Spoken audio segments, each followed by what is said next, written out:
Bonsoir et bienvenue à tous et à toutes. Alors, on va commencer notre webinaire de la soirée. Nous sommes heureux de vous accueillir ce soir pour une discussion autour du racisme systémique que nous organisons en collaboration avec Leaderpol et la Ligue des droits et libertés. Donc, je m'appelle Marietou Diallo et je suis la co-directrice des communications à Interpares. Interpares qui est une organisation canadienne de justice sociale qui soutient le changement social dans le Sud global et au Canada. Alors, à ce titre, Interpares est fier d'avoir contribué récemment à la création d'un cadre sur l'antiracisme dans le secteur de la coopération internationale au Canada, de concert avec diverses organisations du secteur. Et nous vous invitons, bien sûr, les organisations à le signer sur le site de Coopération Canada. Donc ça, c'est un peu une parenthèse pour vous parler un petit peu plus en détail de notre travail. Alors, pourquoi avons-nous décidé d'organiser ce webinaire ce soir? Notre travail à Interpares est fondé sur les valeurs de solidarité et non de charité. Et nous considérons que nous avons également la responsabilité de faire progresser la justice sociale au Canada. Alors, bien sûr, au Canada, nous travaillons sur diverses questions de justice sociale, notamment l'inégalité économique, la justice environnementale, l'inégalité entre les sexes, la justice pour les migrants. Je souhaite également mentionner que Interpares est une organisation foncièrement féministe. Alors, le pourquoi de ce webinaire, c'est beaucoup lié au contexte actuel. Alors, comme vous le savez certainement, il y a eu récemment une montée des crimes haineux qui ont été signalés au Canada.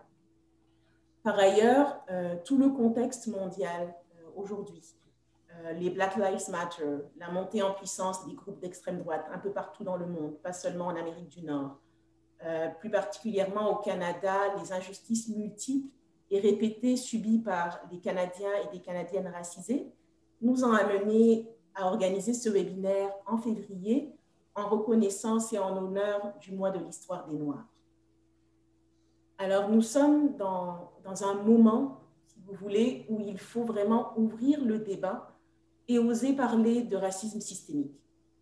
Le racisme systémique, c'est une expression qui fait peur, souvent, peur parce qu'on c'est nouveau dans l'expression, on n'en parlait pas beaucoup, mais c'est quelque chose qui existe, qu'on le veuille ou non, il existe bien et bien ce racisme systémique. Alors, dans notre société actuelle, l'existence de comportements racistes n'est pas niée.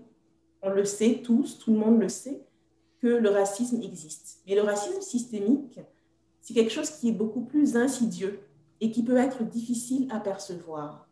C'est quelque chose dont nous nous autorisons à parler un peu plus et c'est un fait récent. Mais avant de poursuivre, j'aimerais inviter mon collègue Éric Choret, donc, qui a travaillé avec moi les différents panélistes pour concevoir ce webinaire, à vous dire quelques mots. Éric, la parole est à toi. Merci beaucoup, Marietou. Et puis, bonsoir à toutes et à tous. Ça fait vraiment plaisir d'être ici ce soir avec vous, puis vraiment de se pencher sur cette question-là de racisme systémique. Nous avons vraiment un panel formidable composé de personnes qui militent pour que le racisme systémique cesse. Et ce problème de racisme systémique nuit à notre société. Nous avons tous un rôle à jouer pour y remédier. Et notre espoir est que ce soir, grâce à ce webinaire, on se donnera plus d'outils afin de mieux lutter contre le racisme systémique. Alors, merci beaucoup d'être si nombreux ce soir avec nous. Je te passe le micro, Marietou. D'accord. Merci beaucoup, Éric. Alors, en effet, nous croyons que cette discussion ne devrait pas être laissée aux seules personnes directement opprimées par le racisme systémique. Nous avons tous et toutes une responsabilité d'agir. C'est une discussion qui est difficile. Elle est difficile de part et d'autre. Donc, pour les personnes racisées et pour les personnes non racisées. C'est un débat de toute une société pour le mieux vivre ensemble. Et il faudra vraiment un effort concerté de tous et de toutes pour déraciner le racisme systémique de la société canadienne et des institutions et politiques qui le perpétuent en général. Alors la question aujourd'hui, c'est vraiment comment est-ce qu'on peut y parvenir? Alors, pour nous aider dans cette discussion, nous avons fait appel à des personnes et à des organisations qui ont une riche expérience en la matière. Ils nous feront part ce soir de leur lutte et des moyens qu'ils ont mis en œuvre pour faire progresser le débat au Canada. Alors, ce soir, nous sommes très heureux de vous présenter Alexandra Pierre, présidente de la Ligue des droits et libertés, Martine Éloi, membre du conseil d'administration de la Ligue des droits et libertés, Philippe Fraud, qui est professeur adjoint à l'école d'études politiques à l'Université d'Ottawa, et enfin Olive Kamaniana, présidente fondatrice de Leaderpol, donc Leadership pour les personnes d'ascendance africaine. Voilà, donc ce sont les différents membres de notre panel ce soir et je les remercie d'avoir accepté de participer à cette discussion. Je vais vous expliquer un petit peu plus comment va se dérouler l'atelier aujourd'hui. Donc, nous allons commencer par une courte vidéo d'introduction sur le racisme systémique qui a été produite par la Ligue des droits et libertés. Ensuite, Alexandra explorera le concept de racisme systémique plus en détail pour donner une idée claire de ce que c'est en réalité et de comment reconnaître le racisme systémique. Ensuite, elle animera un panel composé d'Olive Kamaniana, Philippe et Martine qui partageront leurs témoignages. Nous recueillerons ensuite les questions des participants dans les questions-réponses. Donc, on préférait que vous les écriviez dans les questions-réponses plutôt que dans le chat afin que nous puissions vraiment ne pas perdre les questions au cours des discussions. Et donc, ces questions seront transmises au panel pour qu'ils répondent et discutent plus en avant donc, de vos choix. Alors, aujourd'hui, pour nous aider, nous avons également une de mes collègues, Lauren Hudson, donc, qui va nous aider pour toute la partie technique. Afin de ne pas laisser... Voilà, donc c'est ça. Donc, Alexandra, je vais te laisser la parole donc, pour commencer et partager avec nous déjà la vidéo. Voilà, oui. Merci à tous. Alors, merci beaucoup déjà pour l'invitation. Je suis très contente d'être là ce soir. Vous m'avez présenté, je suis Alexandra Pierre, je suis la présidente de la Ligue des droits et libertés. La Ligue des droits existe depuis 1963. Elle est siégée au Québec. Sa mission, c'est de faire connaître, de défendre, de promouvoir l'universalité, l'indivisibilité et l'interdépendance des droits qui sont reconnus par la Charte internationale des droits et nos chartes aussi, bien sûr. Et on fait de l'intervention lorsqu'il y a des violations de droits, mais aussi on fait de l'information, de la sensibilisation et de la formation comme ce soir. Je vais commencer par dire quand même que moi, je me tiens en ce moment sur un territoire autochtone non cédé qui s'appelle Tiohtià:ke, donc Montréal, qui est historiquement reconnu comme un lieu de rassemblement pour de nombreuses personnes des Premières Nations, de nombreuses Premières Nations. Et également, aujourd'hui, une population autochtone diversifiée avec plusieurs autres communautés qui habitent également ce territoire. C'est donc dans le respect des liens avec le passé, le présent, mais aussi l'avenir que nous reconnaissons les relations continues entre les populations autochtones et les autres communautés de Montréal. Et on tient à faire cette reconnaissance parce que dans notre mission, il y a aussi la question de l'autodétermination des peuples autochtones.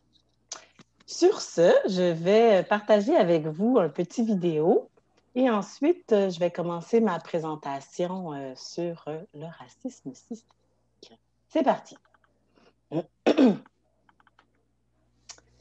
Alors, et... Le racisme, ça n'existe plus. Le racisme anti-blanc dans tout ça. Le Québec est un des endroits les plus tolérants au monde. Moi, je suis pas raciste. Le racisme systémique, ça veut-tu dire que tout le monde est raciste? On entend beaucoup l'expression « racisme systémique » et c'est parfois difficile de comprendre de quoi il s'agit. Eh bien, parlons-en.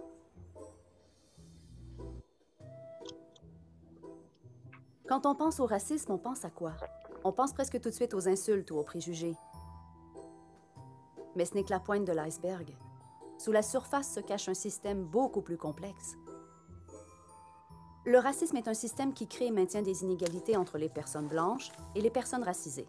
Ces inégalités portent atteinte à leurs droits. Comme le sexisme, le racisme est un système dont on a hérité et dont on n'a pas toujours conscience. C'est en comprenant ces rouages qu'on peut espérer y mettre fin. Et pour ça, un retour en arrière s'impose.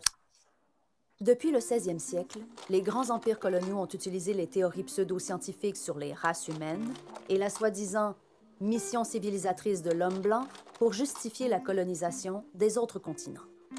Le Canada a lui aussi été construit sur le colonialisme et le racisme. En 1876, le gouvernement canadien adoptait la loi sur les Indiens, qui considérait les Autochtones comme des non-citoyens. Cette loi est toujours en vigueur aujourd'hui. Au Québec, jusqu'au début du 19e siècle, des milliers d'Autochtones et de personnes noires étaient réduits en esclavage.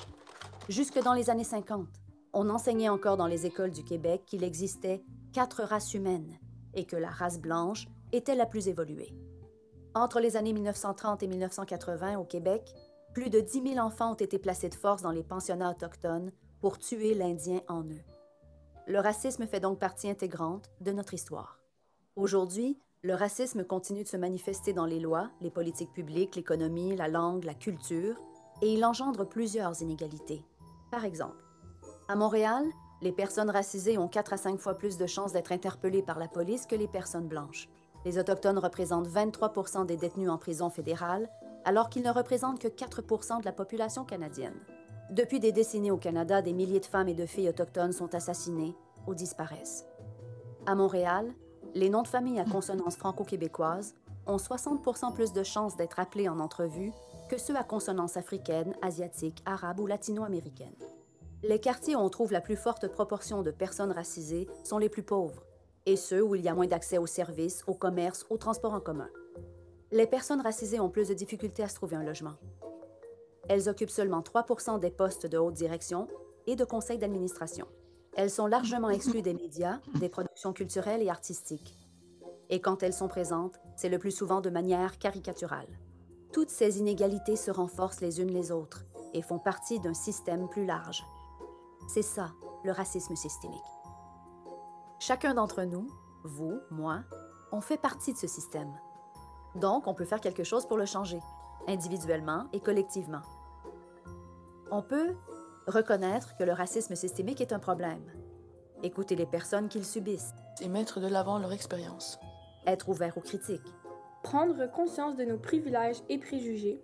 On peut aussi dénoncer les propos et les actes racistes, mais aussi les politiques publiques racistes, questionner les façons de faire qui excluent les personnes racisées, appuyer les luttes des groupes antiracistes, et militer pour des politiques publiques qui favorisent l'égalité de toutes et tous. Et bien sûr, consulter les outils de la Ligue des droits et libertés et partager cette vidéo. Parfait. Merci Alexandra.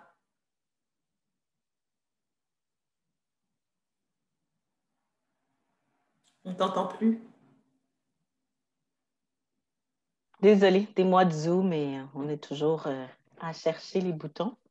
Je vais partager cette fois l'écran pour le début de ma présentation. Cette vidéo-là qu'on a fait il y a maintenant 2 ans résume bien notre approche du racisme systémique à la Ligue.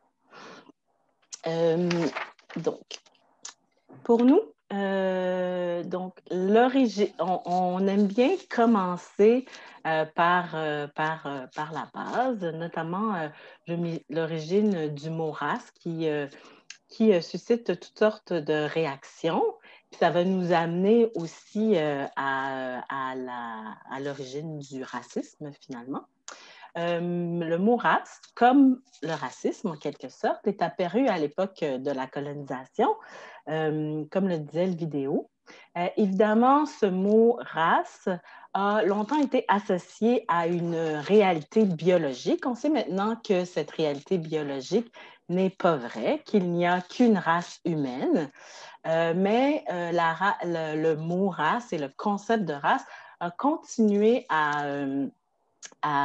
avoir une vie parallèle, en quelque sorte, et à se construire socialement et à incarner toutes sortes de choses. Les catégories raciales ont été inventées dès le 15e siècle elle faisait partie de toute une série de mécanismes puis de façons de faire qui souhaitaient ou amenaient à l'infériorisation des peuples autochtones d'Afrique, d'Amérique, d'Asie, et qui posaient la soi-disant supériorité de la civilisation européenne, blanche, chrétienne. Cette civilisation-là prétendait avoir, donc l'Europe, les grandes puissances européennes prétendaient avoir un stade de développement supérieur et donc voulaient coloniser les pays pour les civiliser, avec beaucoup de guillemets, vous vous en doutez. L'analyse ou l'analyse de la façon d'amener la race, de propager ce racisme-là était évidemment très pratique pour les colonisateurs puisqu'elle permettait de justifier le traitement infligé aux peuples autochtones de l'ensemble de l'Amérique et qui était par ailleurs en violation avec un certain nombre de principes d'égalité, de droit, le principe, tout le concept des Lumières aussi, qui mettait en lumière les droits de l'homme, mais qui mettait en dehors de ce mot « homme » une grande partie de l'humanité. Au 17e siècle, donc, ça a pris ce débat, la colonisation était bien entamée et ce débat autour de la race a pris de l'ampleur. Notamment, il y a eu un affinement, en quelque sorte, des catégories raciales. Il y a toutes sortes de débats, notamment un débat qui a été mené dans les instances religieuses pour savoir si, par exemple, les Indiens, à l'époque, c'est comme ça qu'on les appelait, donc les Autochtones ou les personnes noires avaient une âme ou pas. Donc, il y avait toutes sortes de débats comme ça. Au 17e siècle, on en conclut que les Autochtones ont une âme, mais pas les Noirs, ce qui permet de poursuivre cette colonisation, notamment en faisant la traite et en mettant en esclavage plusieurs milliers de personnes noires. Au 19e et au 20e siècle, ça se poursuit. Il y a des recherches pseudo-scientifiques qui établissent une hiérarchie très formelle des races humaines, notamment Joseph Arthur Gobineau qui développe ça. Tout ça contribue à la justification donc, de cette colonisation-là. Comme je disais, l'objectif de créer l'autre, c'est vraiment de faire une différenciation, d'inférioriser, mais aussi d'exclure.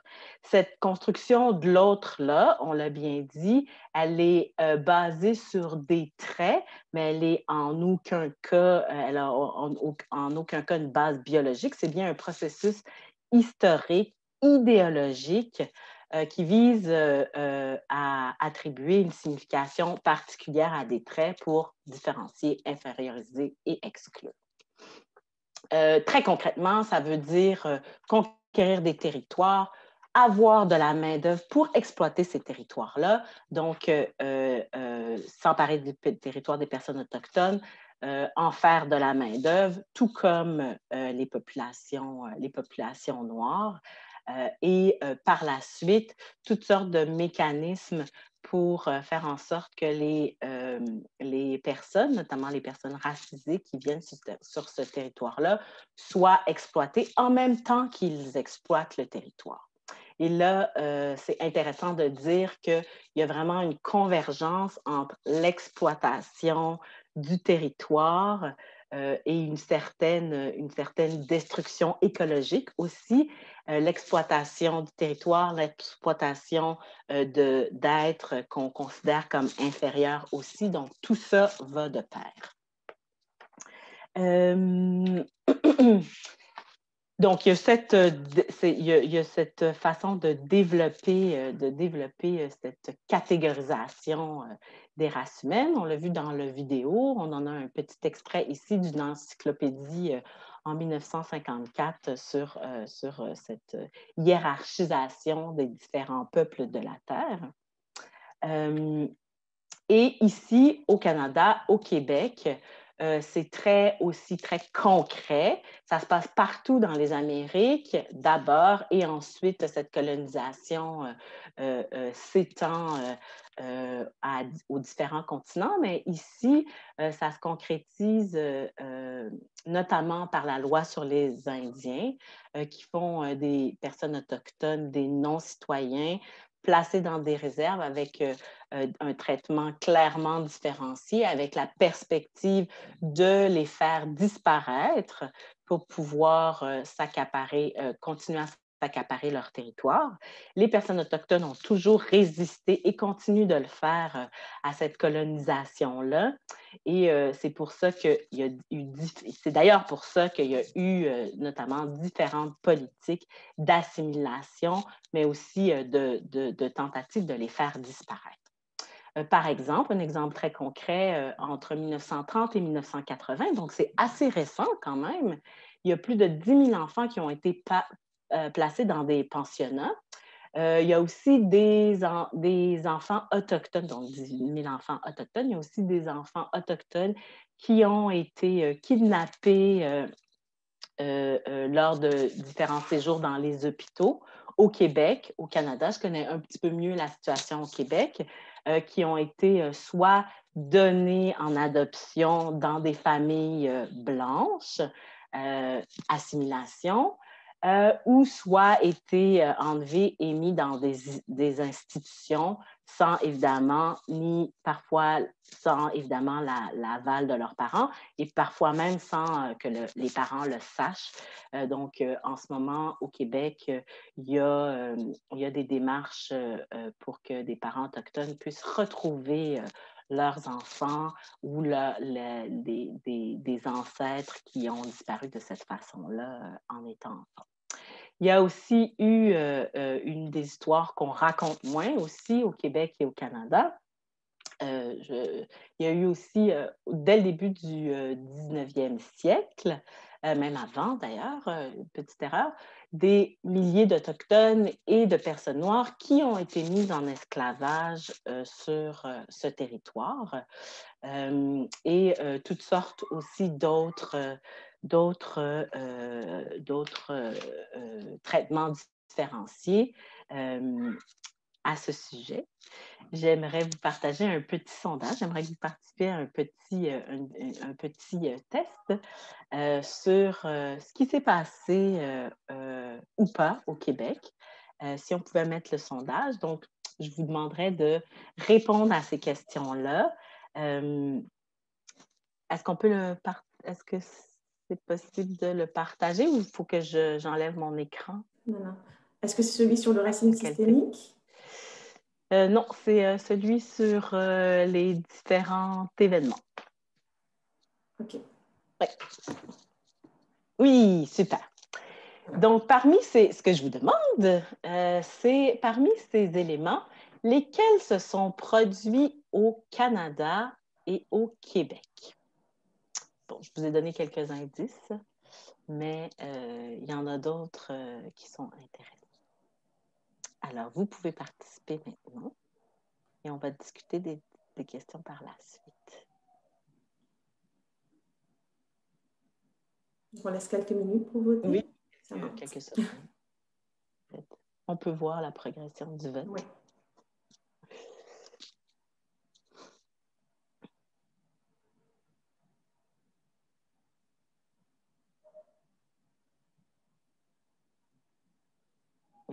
On est presque à 100%.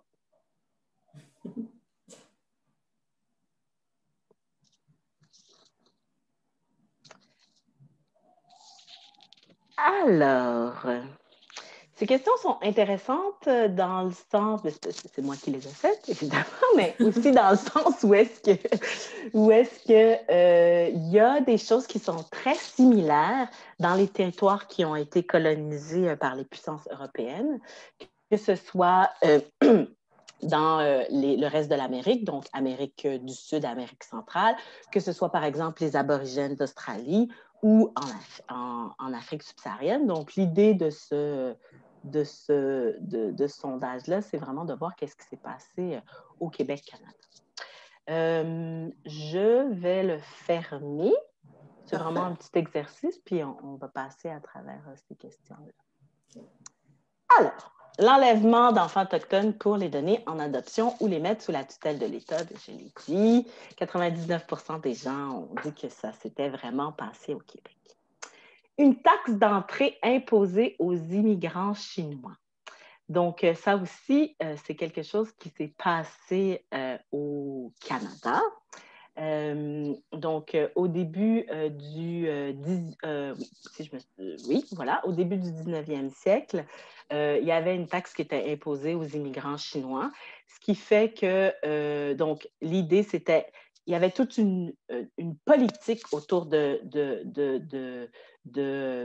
l'immigration sur le territoire canadien.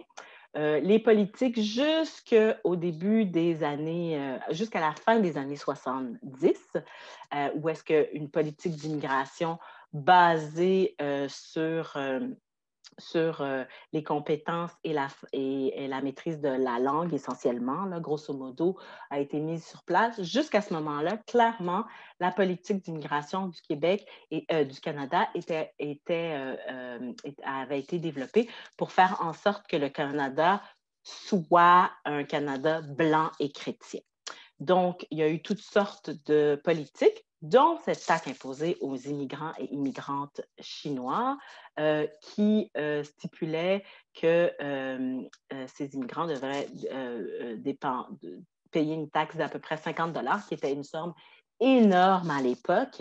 Et ça a fait en sorte que pendant toute une période, très peu de personnes chinoises ont émigré au Québec, au Canada, pardon. Donc, c'était une façon de limiter l'immigration de certaines personnes qui ne correspondaient pas à ces critères du Canada chrétien et blanc. La vente d'enfants noirs mis en esclavage, évidemment, ça s'est passé, je dis évidemment parce que, comme je vous disais tout à l'heure, l'esclavage au Québec et au Canada était bel et bien une réalité. Les personnes mises en esclavage étaient considérées comme des biens meubles et tout ce qu'ils produisaient, c'est-à-dire leur travail et les enfants, qui étaient aussi considérés comme des biens meubles, pouvaient être vendus et échangés. L'interdiction des personnes noires dans certains commerces, jusque dans les années 70 ou dans les années 60, où est-ce que notamment la Charte des droits et libertés du Québec interdisait la discrimination basée sur l'origine ethnique, la couleur de la peau, la race. Il y avait en effet des personnes noires qui étaient interdites dans les commerces, notamment cinéma, commerce de vente au détail. On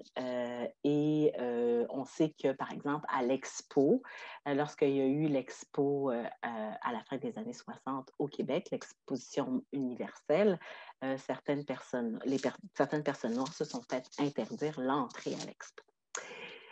Deux choses rapidement encore pour ancrer un peu, parce que quand on parle de racisme systémique, c'est bien comment c'est ancré dans les attitudes individuelles, certes, mais aussi dans le système, dans les façons de faire, les pratiques, les politiques. Et là, c'est des exemples très concrets de ça dans l'histoire.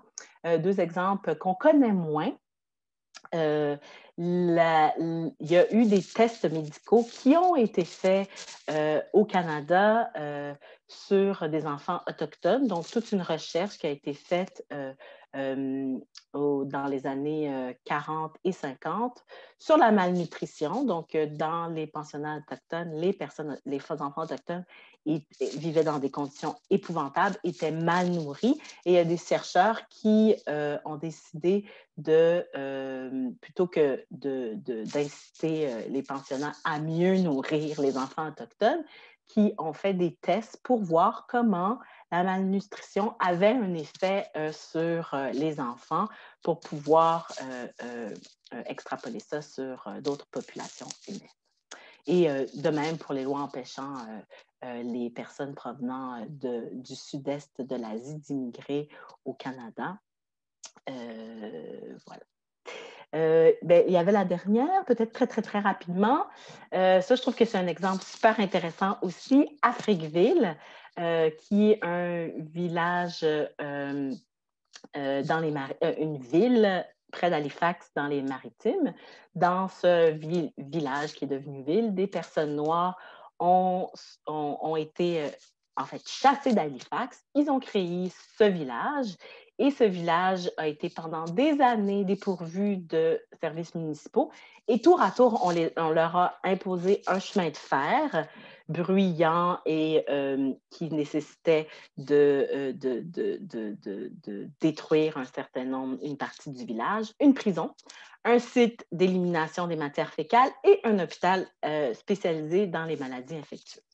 Et on peut imaginer que si ce n'avait pas été des personnes ou une communauté noire, on ne leur aurait pas imposé toutes ces nuisances. Voilà pour les exemples. Voilà. Un peu pour illustrer cette idée de race comme une catégorisation, une invention sociale, il y a une artiste brésilienne qui a fait un projet super intéressant qui s'appelle Human et qui nous dit en substance que toutes les nuances de peau existent dans ce monde et que juste l'idée des Noirs et des Blancs est bien une invention. Les Noirs ne sont pas noirs, mais déjà n'ont pas toute la même couleur.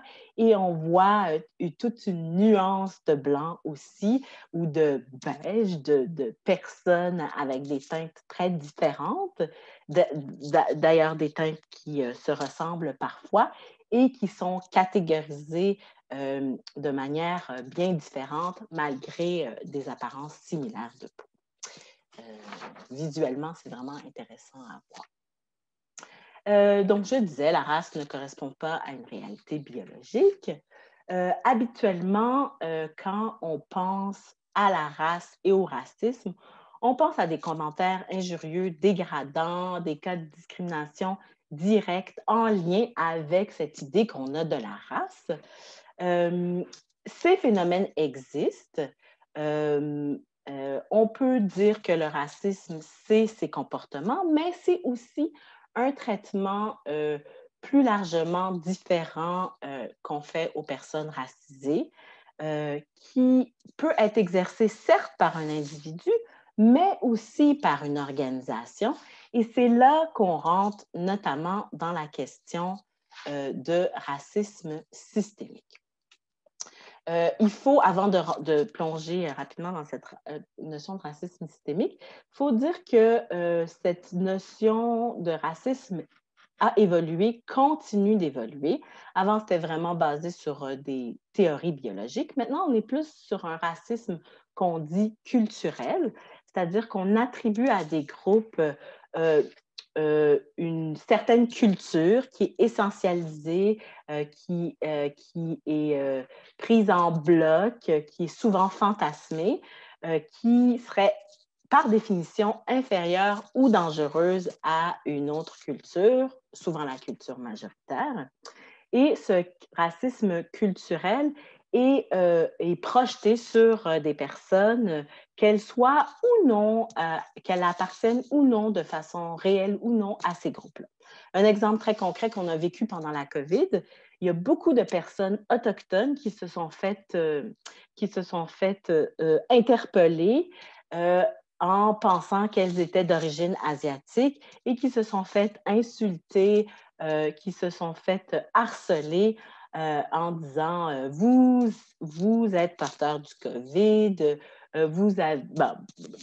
en fait, qui se sont fait insulter, alors qu'elles n'appartiennent pas du tout à des cultures venant de l'Asie. Donc, on voit des amalgames qui ne sont pas toujours vrais, mais qui sont autour plus de la culture. Racisme systémique, donc, il y a ces comportements individuels, mais il y a aussi ces comportements, ces pratiques qui sont ancrées dans le système. Pour nous, le racisme systémique, à la Ligue, on le définit comme de la façon suivante: un ensemble de structures, d'actions, de croyances qui systématisent et perpétuent des inégalités en termes de ressources, de pouvoir entre les personnes blanches et les personnes de couleur. Pour désigner les personnes racisées, bien, pour désigner les personnes qui subissent le racisme, on parle souvent de personnes racisées. Donc, ça met racisé ou que l'on racise, que la société racise. Et ça permet de mettre en évidence le caractère socialement construit de ces différences-là. Mais on ne peut pas parler de racisme, de personnes racisées, sans parler de blanchité. Alors, deuxième petit sondage sur la blanchité. J'aimerais, par ce petit sondage, qu'on réfléchisse ensemble à qu'est-ce que veut dire être blanc ou la blanchité. Qu'est-ce que la blanchité? Est-ce une couleur de peau? Une manière de déterminer un certain nombre de normes ou une condition sociale amenant des privilèges?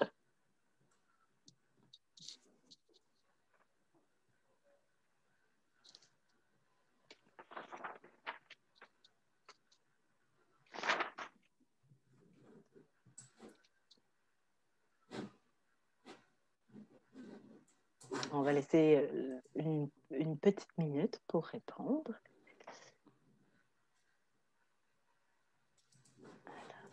Il y a des hésitations.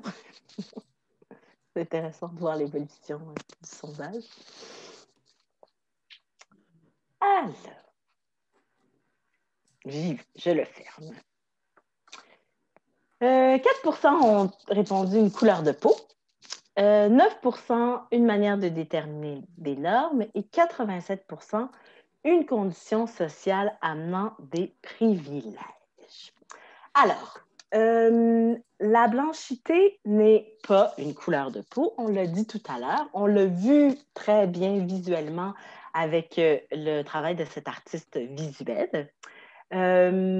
Les personnes dites blanches ont une variété de couleurs de peau, comme par ailleurs les personnes dites noires. Donc, c'est vraiment une condition sociale, c'est une catégorie sociale inventée, une catégorie sociale qui, par ailleurs, varie dans le temps. Par exemple, un exemple très concret, les personnes d'origine italienne ou même les personnes, voyons, j'ai un blanc, les personnes, Martine, si tu peux m'aider. Les personnes irlandaises. Merci, j'ai vraiment eu un blanc. C'est exactement ce que je cherchais. Ont pendant longtemps été perçues comme des personnes non blanches. Donc, cette catégorie, comme les autres catégories sociales, varie à travers le temps. Ce qui est intéressant avec le concept de blanchité, c'est que le fait d'être blanc est rarement nommé, puisque, comme on l'a vu dans le sondage, même s'il y a peu de gens qui ont nommé cette caractéristique-là, c'est une façon de poser une norme. On se rappelle, notamment pour les politiques d'immigration pendant longtemps, un Canada blanc et chrétien. Donc, c'est une façon de poser une norme. Et évidemment, ça entraîne un certain nombre de privilèges. La sociologue, une sociologue américaine qui s'appelle McIntosh, a décrit plutôt le privilège blanc comme un sac à dos invisible, sans poids, rempli de fournitures spéciales, cartes, passeports, carnets d'adresse, visas, vêtements, chèques en blanc, qui est remis ou qui appartient aux personnes blanches dès leur naissance dans notre société.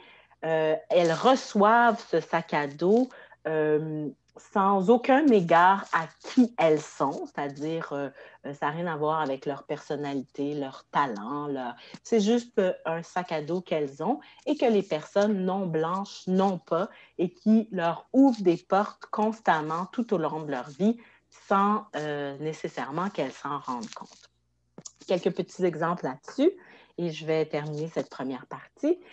McIntosh parle du privilège blanc, notamment en posant un certain nombre de questions. Est-ce que, par exemple, généralement, les personnes blanches répondent oui à ces questions? Le fait d'être, quelques exemples de privilège blanc, c'est le fait d'être largement représenté au sein du pouvoir politique. On va voir tout à l'heure dans la deuxième partie sur ce qui se passe aujourd'hui. Par exemple, le fait que l'histoire représente les personnes blanches de manière positive et continue, que les personnes blanches, exemple banal, peuvent trouver facilement des affiches, des livres, des images, des poupées, des magazines pour enfants où est-ce qu'elles sont représentées. Donc, il y a toute une série de ce qu'elle appelle le privilège blanc qui n'a rien à voir avec, comme je disais, les qualités personnelles, mais qui sont juste intrinsèques au système dans lequel on vit. Le racisme n'évolue pas seul, évidemment. Il évolue avec d'autres oppressions ou discriminations, que ce soit en termes de genre, de conditions sociales, le fait d'être dans des situations de handicap, d'avoir une orientation sexuelle non hétérosexuelle. Donc, tout ça se croise aussi pour former des situations compliquées et qui se perpétuent dans la manière dont le système politique, social est construit et se développe. Voilà un peu pour cette première partie. Ce que je ferais, est-ce que c'est correct si je prends quelques questions d'éclaircissement et ensuite je plonge dans la partie plus actuelle? Est-ce que ça va en termes de temps? J'aurais besoin d'un cue. Oui. Oui, c'est bon. Ça devrait aller. Donc, s'il y a quelques questions que la modératrice peut me passer avant que je continue ma présentation. Donc, je ne vois pas de questions pour l'instant, mais si les gens veulent en poser, n'hésitez pas. Très bien. Alors, je poursuis dans ce cas-là. Je vous ai mis une petite citation, finalement, de la Charte des droits et libertés au Québec, qui réitère le fait que toute personne a droit à la pleine égalité sans distinction fondée sur la race, la couleur, le sexe, l'identité, les convictions politiques et le handicap. Cette charte-là, ou les chartes en général, sont importantes parce qu'il y a quand même un lien, vous vous en doutez, un lien étroit entre le racisme et les droits. Le racisme atteint très concrètement les droits des personnes que l'on racise, des personnes racisées, notamment dans cette perspective de l'interdépendance des droits, c'est-à-dire que lorsqu'il y a discrimination raciale, cette discrimination-là ne vit pas de façon théorique, elle se concrétise notamment en touchant de nombreux droits, c'est-à-dire le droit à la santé, le droit à l'éducation, le droit de circuler librement, par exemple, et atteint donc le droit des personnes racisées. Le concept, le racisme systémique aussi, même si c'est un concept plutôt sociologique, il a vraiment un ancrage aussi dans notre façon ou la façon dont les droits se vivent pour les personnes racisées. Le concept de discrimination systémique est bien ancré dans le droit, dans l'univers des droits humains.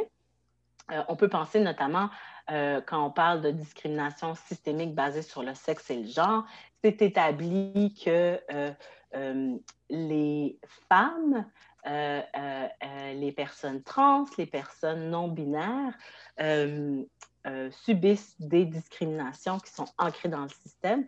Quand on parle, par exemple, des femmes, bon, les écarts de salaire, les écarts de salaire, en termes notamment de logement, de santé, il y a des exemples très concrets, mais ça s'applique aussi au concept de discrimination systémique, au racisme. Donc, il y a des discriminations systémiques basées sur la notion de race, d'origine ethnique et de couleur de peau. Pour nous, ces discriminations systémiques sont des éléments essentiels à prendre en compte lorsqu'on parle de racisme systémique. Je parlais tout à l'heure d'interdépendance des droits, qui veut dire que lorsqu'il y a un droit qui est mis en danger, c'est intimement lié à la mise en danger d'autres droits. Donc, lorsqu'il y a racisme qui porte atteinte au droit à l'égalité, d'autres droits sont également mis en danger. J'aurais dû peut-être faire un avertissement avant sur ces images-là. On tenait à mettre ce type d'image-là parce que le racisme, donc cet aspect systémique-là, ça veut dire que le racisme fait partie de notre environnement quotidien. Ici, on le voit notamment à travers des œuvres pour enfants où sont perpétués continuellement un certain nombre de stéréotypes. On le voit aussi dans notre quotidien, par exemple, des marques, on voit une marque de riz, de pancakes. D'ailleurs, ces deux marques-là ont décidé de revisiter leur image après une réflexion sur l'impact de ces stéréotypes-là dans la vie des gens. Mais on peut aussi penser aux équipes de hockey, aux équipes de baseball, qui parfois peuvent avoir des noms qui perpétuent des stéréotypes. Donc, c'est vraiment dans le quotidien. Et concrètement, aujourd'hui, ça veut dire un certain nombre de choses pour les personnes racisées, mais aussi pour la société qui racise et qui est pris avec ce racisme systémique. Je vais vous donner deux exemples. En fait, trois exemples rapidement, parce que je sais qu'il y a beaucoup d'autres choses avec ce panel-là, sur le travail, sur la santé et sur le profilage racial. Aujourd'hui, au Québec, il y a des écarts majeurs entre les personnes noires, c'est l'exemple que je vous donne là, et les personnes blanches. Par exemple, le salaire médian entre les hommes noirs et les hommes blancs est de 15 000 $ au désavantage des hommes noirs. Et ce, si on prend des secteurs d'activité similaires et surtout des diplômes similaires. 25,2% de la population des minorités visibles, qui est le langage officiel au Canada et au Québec, se trouve en situation de pauvreté contre 13,1% des personnes non racisées. Donc, c'est quand même le double. 18% des enfants noirs vivent sous le seuil de la pauvreté en comparaison à 11% des personnes, des enfants blancs. Pour le profilage, bien là, on a plein d'exemples de profilage. Le dernier en date, c'est... il y a toutes sortes de questions qui se posent autour de ce cas-là plus précisément, mais on peut parler de la situation de M. Camara, mais aussi cette situation-là illustre le fait que les personnes autochtones et les personnes noires sont 4 à 5 fois plus de risques d'être interpellées que les personnes blanches. Et ça vient d'une recherche qui a été faite il y a 2 ans par des chercheurs de l'Université de Montréal, si ma mémoire est bonne, sur le territoire montréalais. Et aux États-Unis, les hommes noirs ont 3 fois plus de risques que les hommes blancs de perdre la vie au moins de la police.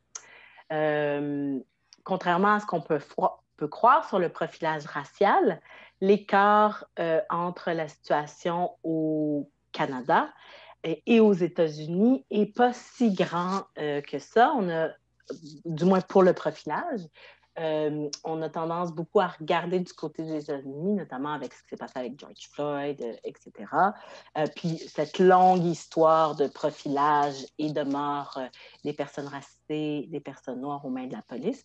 Mais cet écart-là n'est pas si grand avec les États-Unis et le Canada. C'est important de le souligner. Je passe rapidement et j'aimerais m'attarder pour le dernier exemple sur comment ça se vit concrètement, ce racisme systémique au Québec, sur les services sociaux et les services de santé. On l'a vu avec également Joyce Echaquan et la situation au Québec, mais de nombreuses autres situations au Québec ou au Canada. On sait que les enfants autochtones, les enfants noirs particulièrement, les enfants racisés, sont non seulement placés plus souvent sous la protection de la jeunesse que les autres enfants, le prouve la commission, le rapport préliminaire de la commission Laurent sur la protection de la jeunesse au Québec. Mais non seulement ils sont placés plus souvent, mais ils sont placés de façon très majoritaire hors de leur milieu, ce qui a des effets dévastateurs sur leur développement. L'accès aux services de santé est vraiment plus difficile pour les personnes racisées, personnes noires, personnes autochtones, en lien avec des préjugés aussi, mais aussi parce que la médecine, la science, la recherche se penchent moins sur leurs conditions de vie et leurs conditions de santé. Donc, les services qui sont accessibles sont moins adaptés. On peut parler particulièrement des peuples autochtones où est-ce qu'il y a vraiment un décalage entre la manière dont ils conçoivent les services de santé et les services sociaux et la manière dont ils sont offerts. Et là, encore, il y a une trace ou un effet très concret de pratiques coloniales qui les empêchent de comme développer des services avec leur propre conception de la santé et des services dont ils ont besoin. Les diagnostics sont aussi très teintés de stéréotypes. Il y a une recherche de l'Université McGill sur le taux d'intervention sur les femmes noires enceintes, donc qui doivent accoucher et qui ont ou pas des complications, le taux d'intervention sur les femmes noires et les femmes blanches. Et ce taux-là est nettement supérieur chez les femmes noires, souvent des interventions qui ne sont pas comprises, qui ne sont pas expliquées et souvent qui ne sont pas nécessaires. Et ce taux-là est très proche, selon cette étude de l'Université de McGill, des taux qu'on peut voir aux États-Unis. Voilà pour quelques exemples très concrets de comment se vit ce racisme systémique au sein concrètement aujourd'hui au Québec et au Canada. Il y aurait plusieurs autres exemples, mais je vais m'arrêter là, prendre les questions et débuter cette conversation.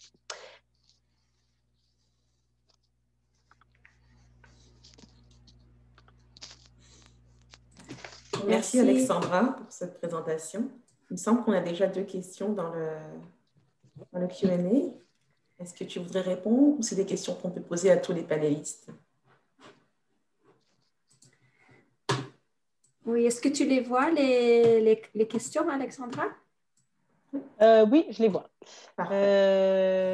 Oui, OK. En donnant la définition du racisme qui recadre le racisme comme étant plus culturel en ce moment, je me suis déjà fait demander si une personne originaire des pays de l'Est était également des personnes racisées qui vivent du racisme. Comment distinguer le vécu de discrimination subi d'un accent non québécois et le fait d'être immigrant, xénophobe et le racisme? Donc ça, c'est une bonne question. Une des choses avec le racisme, c'est que c'est très contextuel, n'est-ce pas? Le territoire sur lequel nous sommes a une histoire que j'ai tenté de vous raconter très brièvement. Et d'autres territoires ont d'autres histoires. Dans le cas des pays originaires de l'Europe de l'Est, ici sur le territoire, pendant longtemps,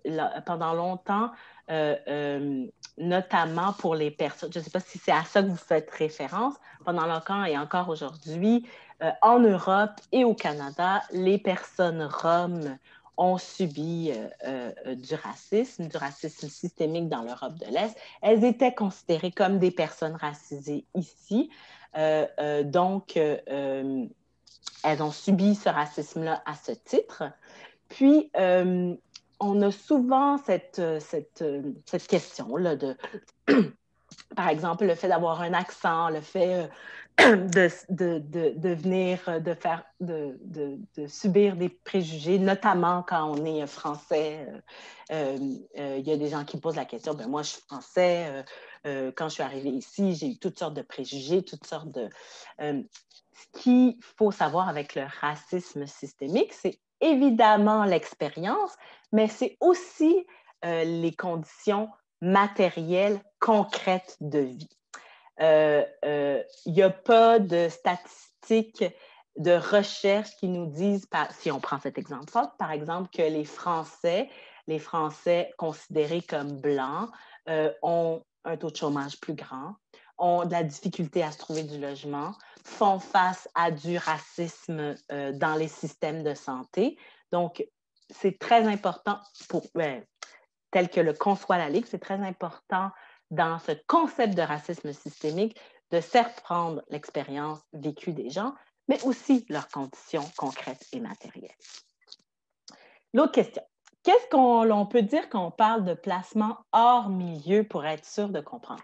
Quand je dis placement hors milieu, c'est un enfant autochtone, par exemple, dans le cas des Atikamekw qui maintenant sont en train des communautés Atikamekw au Québec qui maintenant sont en train de développer leur propre système de protection de la jeunesse.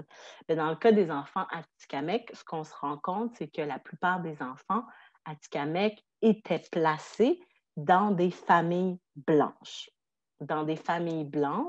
Donc en termes de langue, en termes de culture. Donc, quand je parle de culture, c'est la façon d'éduquer les enfants, la langue, la nourriture, la connaissance de leur territoire. Tout ça leur était enlevé en quelque sorte. Donc, ils étaient placés en dehors de leur milieu. Donc, c'est comme si des Québécois d'origine francophone étaient placés, je ne sais pas, dans une famille indienne de façon systématique en ne connaissant pas la langue, en ne pouvant pas continuer à vivre leur culture, à apprendre leur langue, à connaître leur territoire, etc. etc. Donc, c'est ça que je voulais dire par placer hors milieu. Ça, c'est vraiment un vestige de la colonisation, de l'expérience des pensionnats, etc. Parce que, notamment, les communautés Atikamekw le prouvent en quelque sorte. Il y a des familles qui étaient prêtes et qui le sont, là, ils sont en train de développer ça, qui sont prêts à accueillir ces enfants quand leur milieu familial est jugé non adéquat. Mais dans le système actuel, la question se pose de qu'est-ce qui est jugé non adéquat d'abord? Est-ce que c'est un jugement basé sur cette hiérarchie culturelle, vestige de la colonisation? Puis aussi, si le milieu n'est vraiment pas adéquat, pourquoi ne pas les mettre dans des familles Atikamekw dans ce cas-là, par exemple?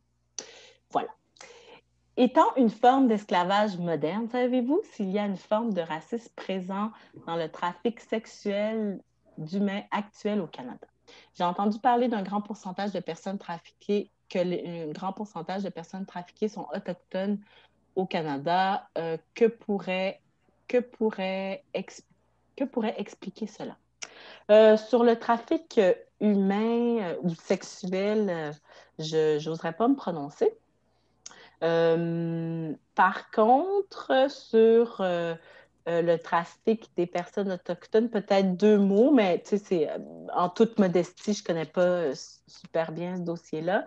Une des choses qui a été expliquée lorsque les rapports sur les femmes autochtones disparues et assassinées, c'est qu'on disait que une des conclusions, une des choses qui était mise en avant, c'est le fait que, dû à un certain nombre de stéréotypes liés à la sexualité, liés aux conditions sociales aussi, les femmes autochtones, bispirituelles, étaient plus à même de subir de la violence et aussi moins à même de se faire aider quand elles subissent cette violence-là.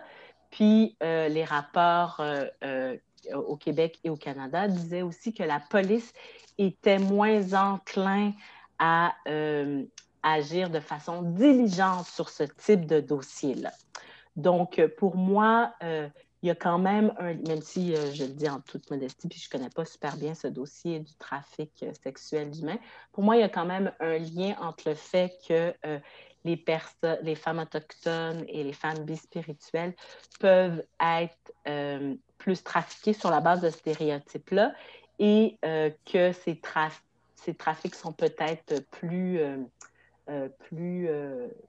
courants, entre guillemets, du fait que les policiers réagissent peu parce que c'est des femmes autochtones. Donc là-dessus, en tout cas, je vous inviterai à regarder le rapport qui a été fait sur les femmes autochtones disparues et assassinées. D'accord. On va passer aux échanges entre panélistes. Merci beaucoup pour la présentation, pour nous avoir expliqué ce que c'est vraiment le racisme systémique, puis d'être allé à la racine, à la source, pour qu'on ait une bonne compréhension. Donc là, je merci beaucoup pour toutes les questions également. Je pense qu'on va avoir une autre série de questions vers la fin du panel. Voilà, donc Alexandra, je te laisse aller pour inviter les panélistes à débattre. Oui! Voilà. Alors, cette partie de... Oups! Oui, on m'entend. Cette partie de la soirée consiste un peu à aller dans le concret du travail de 3 organisations qui combattent, se penchent, analysent le racisme systémique. Ce qu'on voulait, c'est avoir en quelque sorte des expériences de terrain. Donc, je vais inviter nos 3 panélistes à présenter un peu une expérience dans leur travail de plaidoyer ou leur travail de combattre le racisme systémique. Et ensuite, je vais inviter les panélistes à échanger entre eux, voir s'il y a des similarités, des leçons à tirer de leur propre expérience. Donc, on va y aller comme suit. D'abord, Madame Olive Kamanaya de Leaderpool, ensuite Martine Hénois de la Ligue des droits et libertés et ensuite Philippe Prod de l'Université d'Ottawa.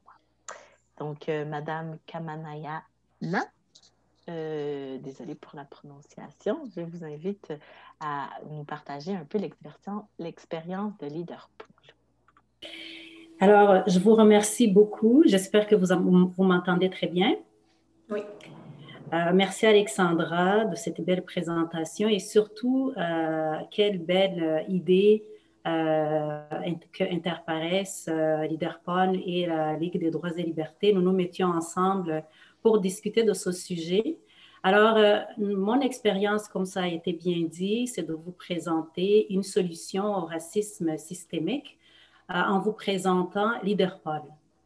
Alors, je vais commencer par vous dire que moi, comme citoyenne engagée politiquement et socialement et comme chercheur, je suis très sensible à la reconnaissance des compétences et à la représentativité des Canadiennes et des Canadiens noirs dans les postes de leadership, dans les institutions politiques et dans les sociétés d'État. C'est ce qui m'a amené à fonder Leadership politique pour les personnes d'ascendance africaine, Leaderpol, dont j'assume la présidence du conseil d'administration. Depuis 2019, Leaderpol a reçu l'appui et l'oreille du milieu canadien d'un océan à l'autre. Leaderpol a compté sur plusieurs partenaires, dont la Commission canadienne pour l'UNESCO, l'Institut sur la gouvernance, certains politiciens et certains médias canadiens. Leaderpol est aussi partenaire des associations qui forment la société civile à travers le Canada. Leaderpol célèbre la décennie internationale des personnes d'ascendance africaine proclamée par l'ONU de 2015 à 2024. Sous le volet reconnaissance de cette décennie, Leaderpol travaille avec les dirigeants des différentes instances gouvernementales pour que les institutions locales, provinciales et nationales soient totalement aptes à appliquer, à surveiller et à adapter les lois et les politiques pour que ces lois et politiques représentent et répondent aux besoins des Canadiennes et Canadiens d'un océan à l'autre. Ces politiques et ces lois sont en matière d'emploi, d'éducation, de santé, de logement et surtout en matière de droit à la pleine participation active dans la gouvernance de notre pays et dans la prise de décision. Comme vous le savez probablement, au Canada, nous sommes plus de 1,2 million de personnes noires d'ascendance africaine avec des origines lointaines ou récentes de différents continents, dont l'Amérique et l'Afrique. Nous parlons français, nous parlons anglais, nous avons des diplômes collégiens et universitaires et nous avons acquis des expériences variées au niveau national et international. Cependant et malheureusement, notre présence dans les postes nommés à la discrétion des gouvernants reste à désirer. Notre représentation dans les 2 chambres du Parlement canadien, dans les assemblées nationales des provinces et des territoires et dans les conseils municipaux des villes est un défi à relever. C'est à ce sujet que Leaderpol encourage les personnes noires d'ascendance africaine à s'impliquer et à se lancer en politique. De l'autre côté, Leaderpol pose des questions aux gouvernants pour savoir pourquoi les personnes noires ne sont pas nommées comme présidents, directeurs généraux des sociétés d'État ou comme membres des conseils d'administration qui dirigent ces sociétés. Leaderpol demande pourquoi les membres des communautés noires ne sont pas nommés dans la diplomatie et dans la magistrature en tant que juges.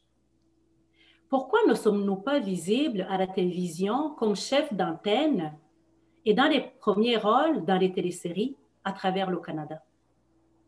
Pourquoi une tranche des fonds disponibles n'est pas dédiée aux artistes et créateurs de l'industrie culturelle des personnes issues des communautés noires? Pourquoi les leaders des communautés noires ne sont pas nommés recteurs des universités canadiennes, directeurs des écoles, président directeur général des commissions scolaires? Nous constatons comme vous que nos jeunes issus des communautés noires grandissent sans symbole. Nous questionnons le fait que certaines instances gouvernementales et certains leaders politiques refusent encore aujourd'hui de parler de racisme et de discrimination systémique anti-noire. Nous dénonçons que les actions et les réponses pour contrer le racisme et la discrimination systémique anti-noire soient peu et insuffisantes. Leaderpol souhaite que les grands leaders nomment les personnes noires dans leurs équipes proches.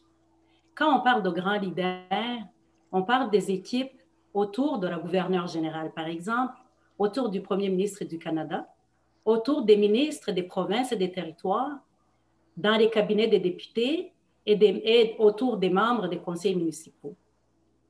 Ces postes, comme vous le savez, autour de ces grands leaders, sont visibles et sont impliqués dans la prise de décision. Ces postes constituent des symboles du changement systémique que nous visons ensemble comme société. Les leaders gouvernants ont le pouvoir discrétionnel de nommer des ambassadeurs, des juges et les chefs de police. De telles nominations, dans la diplomatie et dans le système de justice, serait une représentation positive des communautés noires. Ce sont des solutions pour diminuer le biais inconscient qui est à la base des décisions, par exemple, de l'immigration et du système judiciaire canadien. Nous avons pris le temps de jeter un coup d'œil à la direction des sociétés d'État canadiens. C'est encore triste de constater que les communautés noires ne soient pas représentées, par exemple, à la direction de Radio-Canada ou au niveau du conseil d'administration de Radio-Canada. Nous avons également analysé les sites web des 12 sociétés d'État du Québec.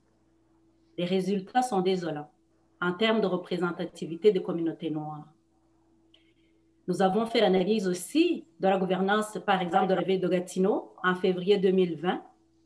À l'instar de plusieurs autres villes canadiennes, à Gatineau, il n'y a aucun élu issu des communautés noires. Il n'y avait pas non plus aucune personne noire sur les comités et commissions parmi les citoyens nommés par la ville. Nous avons heureusement pu constater les avancées au niveau de la parité homme-femme. Les communautés noires peuvent bâtir et bâtissent sur cet exemple des femmes pour mener des discussions vers le même objectif de représentativité. Leaderpol veut changer, veut que les politiques et les lois qui nous gouvernent changent. On veut qu'il n'y ait plus de système qui supporte le profilage racial que vivent les personnes noires canadiennes. Comme on l'a mentionné tantôt, l'exemple du jeune étudiant au doctorat au Québec, Mamadi Farah Camara, est très frustrant. La couleur de la peau de ce jeune a sûrement constitué un biais dans le jugement personnel et systémique des policiers qui se sont précipités à tirer les conclusions qu'il était leur agresseur. Je pense que les 6 jours d'emprisonnement de ce jeune noir sont le reflet d'un système qui n'a pas changé sa perception des personnes noires depuis plusieurs années. Et c'est exactement ça que Leaderpol veut changer. On veut que les lois et les politiques changent et s'adaptent à la réalité d'aujourd'hui. Parce que nous sommes une population au Québec, au Canada, nous sommes une population qui est diversifiée et les lois et les politiques doivent s'ajuster. C'est dans ce sens que Leaderpol travaille tous les jours et veut gagner à discuter avec les politiciens et les partis au pouvoir et les gouvernants. Ensemble, peu importe notre couleur de peau, nos origines, partageons ce rêve avec Leaderpol que le futur soit une période de travail collectif contre le racisme et la discrimination systémique anti-noire. Au nom de Leaderpol, je vous remercie et bonne soirée et surtout, bon mois de l'histoire des Noirs. Merci beaucoup, Olive. Merci magnifique beaucoup. Présentation. Désolée. Merci beaucoup, Madame Kamanian. Désolée. Je passerai la parole donc à Martine Éloi. Bonsoir. Merci, Olive, pour cette présentation vraiment très intéressante. Puis merci à Interpares qui a pris l'initiative de nous rassembler autour pour cette soirée. Alors, moi, je vous parle en tant que personne blanche. Un des grands effets de l'analyse du racisme en tant que phénomène systémique est justement de changer la posture des personnes blanches dans la société. En passant, je veux juste souligner que même si le concept de racisme systémique est relativement nouveau pour beaucoup d'entre nous, cette analyse a été développée et mise de l'avant au début des années 1960 et même avant par des militants afro-américains, dont Stokely Carmichael.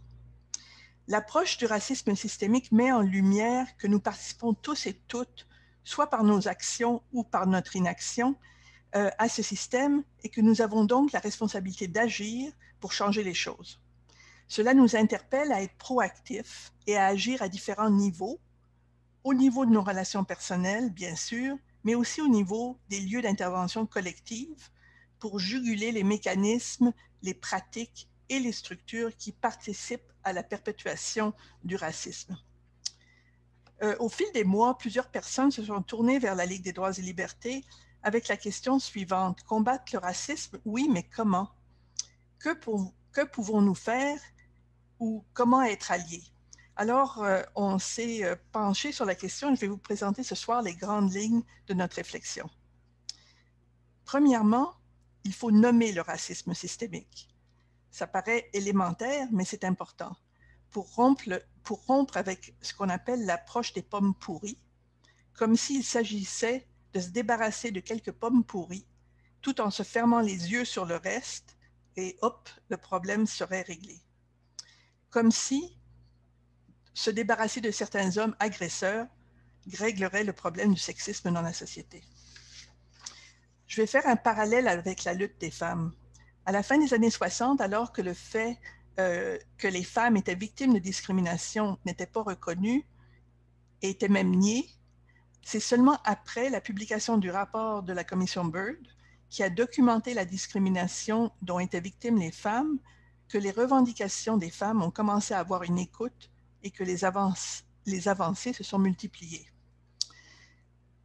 On ne peut combattre quelque chose qu'on ne reconnaît pas. Si nous n'acceptons pas, comme société, de nommer le racisme systémique, il sera impossible de le combattre. Nous continuerons à poser des gestes isolés qui ne seront que superficiels.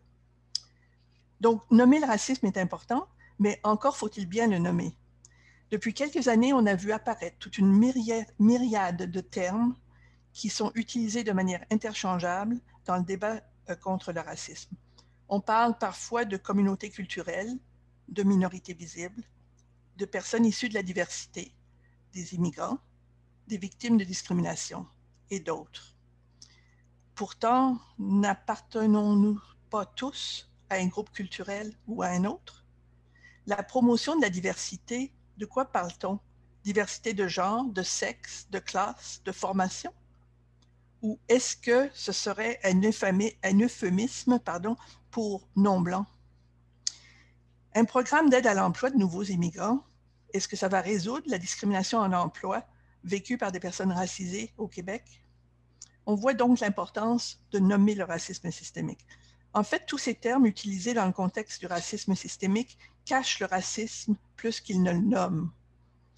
De plus, ces termes évacuent complètement la question des rapports de pouvoir, alors que les inégalités et les conditions de vie des personnes racisées sont liées aux rapports de pouvoir. Donc, nous devons nommer le racisme systémique et bien nommer les personnes qui en sont victimes. Comme Alexandra le disait tout à l'heure, ce ne sont pas des personnes immigrantes issues de la diversité ou de communautés culturelles, ce sont des personnes que l'on racise, soit des personnes racisées. Et dans le cas des personnes autochtones, c'est un peu particulier parce qu'il est clair que les personnes autochtones sont racisées, mais par contre, elles sont victimes de colonialisme. Et donc, on ne peut parler d'eux simplement en référant à des personnes racisées. On parle habituellement de personnes racisées et autochtones. Deuxièmement, il nous faut documenter les inégalités. Pour lutter contre le racisme systémique, il faut avoir un portrait le plus juste possible de la situation et prendre la mesure de l'ampleur de la discrimination. Par exemple, quel est le taux de présence des personnes racisées, comme le soulevait Olive? Quel est le taux de présence des personnes racisées dans les instances gouvernementales, les institutions publiques, les conseils d'administration des entreprises et les différents corps d'emploi? On a besoin de le chiffrer. Pour cela, on peut utiliser des outils tels que l'ADS, l'analyse différenciée selon le sexe, qui a été utile dans la lutte contre la discrimination envers les femmes, et élargir à la discrimination qui s'exerce sur la base de la racisation, ce qu'on appelle communément l'ADS+, ou l'analyse différenciée selon le sexe intersectionnelle. Ainsi, lors de la consultation qui a été menée par l'Office de consultation publique de la Ville de Montréal, la Ligue des droits et libertés a proposé que la Ville se dote de méthodes systématiques de collecte de données en ce qui concerne les inégalités systémiques fondées sur le racisme. La Ville a accueilli cette proposition favorablement. Alors maintenant, c'est à suivre dans les mois qui vont venir pour voir les effets que ça a. Troisièmement, il faudrait mettre en place des mesures pour contrer les biais et les obstacles structurels. Adopter des pratiques inclusives d'embauche, par exemple, avec des cibles contraignantes, ça suppose aller à l'extérieur de nos réseaux habituels, revoir les exigences d'emploi, briser le Boys Club. Et je lisais dans un livre de Renée Edo Lodge où elle disait qu'à un moment donné, ils ont eu ce genre d'exigence pour des équipes sportives, pour les entraîneurs, et qui étaient tous blancs. Et juste le fait de dire, il faut inclure une personne racisée sur la courte liste, c'est-à-dire même pas d'obligation à engager, mais juste de la placer sur une liste parmi les candidats potentiels, a eu un effet très positif sur le nombre de personnes racisées qui se sont retrouvées entraîneurs. Donc, mettre en place des mesures d'action positives et ou des programmes d'accès à l'égalité. Au départ, ces programmes ont été principalement utilisés pour favoriser l'accès des femmes à certains postes et types d'emploi avec des résultats positifs. Et il ne faut pas tomber dans le piège de penser que les mesures d'action positives sont comme une sorte de privilège. C'est toujours à compétence égale que ces mesures-là sont mises en place. On pourrait développer des stratégies novatrices de promotion. Et il reste à s'assurer, par contre, que les mesures soient mises en place et que cette volonté ne restera pas lettre morte. Une mise en garde, toutefois, alors que ces mesures peuvent être efficaces, il faut faire attention à leur possible instrumentalisation par des entreprises pour des raisons d'image. La mise en place de mesures telles que je viens de mentionner ne nous dédouane pas d'exercer une vigilance face aux biais implicites et aux effets discriminatoires de la culture dominante. Quatrièmement, il faudrait déconstruire les représentations, les valeurs et les biais de la culture dominante.